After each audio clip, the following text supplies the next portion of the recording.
Welcome to our channel. Today we how to enable two-factor login on PayPal, security boost step by step clearly. Open your web browser and go to paypal.com. Click login and sign in with your PayPal email and password. After you are logged in, look for the settings icon near the top of the page. Click the settings icon to open your account settings. In the settings area, find the section called security. Click Security to view your login and protection options. Look for the option named Two-Step Verification or Two-Factor Authentication. Click the button that says Set Up or Turn On next to Two-Step Verification. PayPal will ask you to confirm how you want to receive security codes. Choose to use an authenticator app if you want the strongest and fastest option. If you prefer, choose SMS text messages to receive codes on your phone number.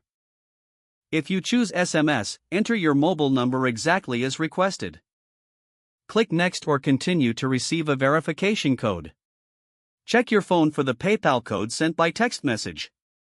Type the code into the verification box on PayPal. Click Verify to confirm your phone number for two-step verification. If you choose an authenticator app, install Google Authenticator or Microsoft Authenticator on your phone.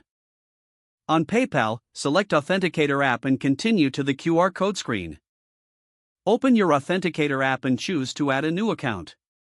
Scan the QR code shown on PayPal using your phone camera in the Authenticator app. Your app will generate a 6-digit code that changes every few seconds. Enter the current 6-digit code from the app into PayPal. Click Confirm to finish linking the Authenticator app to your PayPal account. When PayPal shows backup codes, save them in a secure place you can access later. Return to the security page and make sure two-step verification shows as on. Sign out of PayPal to test that the new security step is working correctly. Log in again and confirm you are asked for a code after entering your password. If you want, set your device as trusted only on a private computer you control. Don't forget to like this video and subscribe to our channel for more step-by-step tech guides.